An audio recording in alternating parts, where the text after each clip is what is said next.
Assalamualaikum warahmatullahi wabarakatuh. Perkenalkan, nama saya Erika Octaviana Putri dari program studi PGSD kelas 1A8.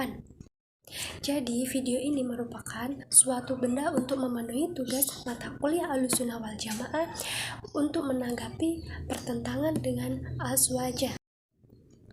Sebelum saya berbicara lebih banyak lagi, saya meminta maaf kepada kalian apabila menonton video ini dari perkataan saya dapat menyinggung kalian. Saya meminta maaf, tetapi menurut saya ini adalah insya Allah jawaban yang benar, karena saya sudah membaca beberapa referensi.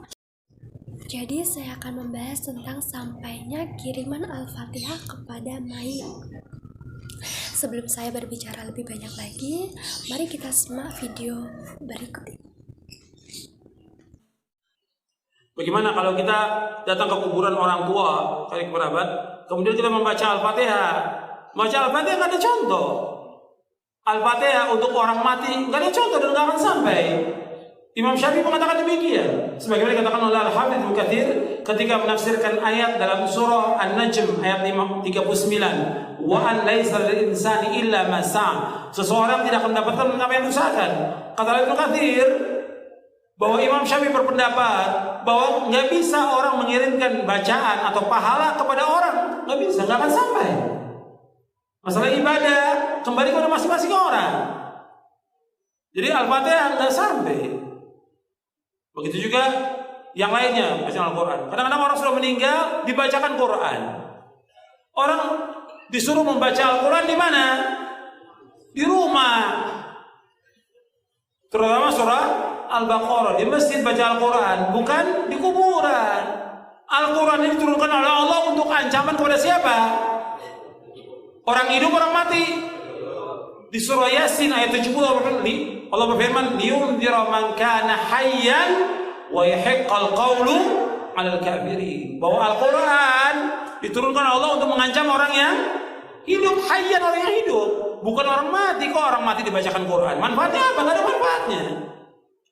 Disuruh kita baca Al-Quran di rumah kita. Kata Nabi, la taj'alu buyutakum maqabira inna syaitana yanfiru minal baiti alladhi tuqra'u fi suratul Baqarah. Jangan kamu jadikan rumah kamu seperti kuburan. Sesungguhnya syaitan lari dari rumah yang membacakan surah Al-Baqarah.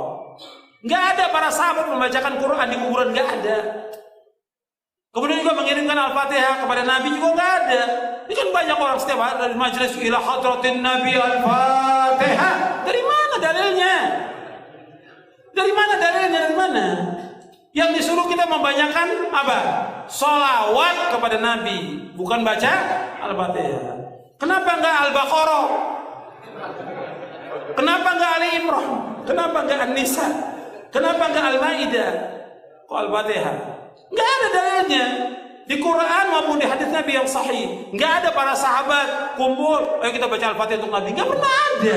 Enggak ada seluruh riwayat yang demikian dan enggak akan sampai. Perhatikan, yang Nabi mau kepada umatnya apa? Ittiba, mengikuti beliau, bukan mengirimkan Al-Fatihah. Nabi sudah tempatnya di sorga yang paling tinggi. Nabi itu Firdaus al-A'la yang paling tinggi. Yang pertama kali membuka pintu sorga siapa? Rasulullah SAW. Kita kayak banyak amalan aja mengirimkan Fatihah ke Rasulullah. Disuruh ittiba kepada beliau. Yang Allah perintahkan salawat ke Nabi sesuai dengan sunnah. Nah, dari video yang tadi sebelumnya, bahwa beliau menyatakan membaca Al-Fatihah untuk mayit itu tidak dapat sampai kepada si mayit tersebut. Tetapi menurut Syekhul Islam Ibnu Taimiyah berkata di dalam kitab Majmu' Al-Fatawa juz 24 halaman 367, yang artinya adapun bacaan Al-Quran, sedekah dan ibadah lainnya termasuk perbuatan yang baik dan tidak ada pertentangan di kalangan ulama Ahlussunnah wal Jamaah bahwa sampainya pahala ibadah amaliyah seperti sedekah dan membebaskan budak, begitu juga dengan doa, istighfar, sholat, dan doa di kuburan.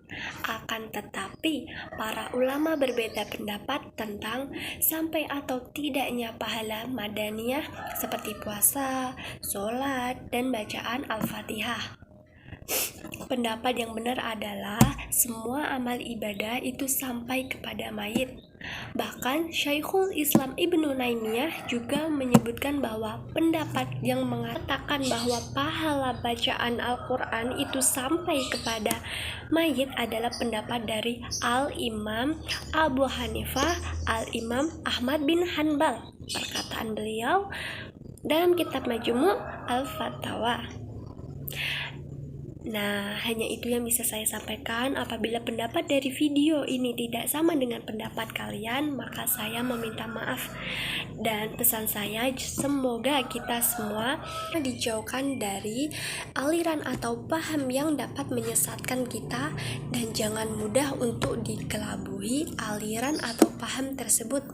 Dan mungkin hanya ini yang dapat saya sampaikan, dan apabila ada perkataan yang tidak mengenakan kalian, saya meminta maaf. Wabillahi taufiq wal hidayah. Wassalamualaikum warahmatullahi wabarakatuh.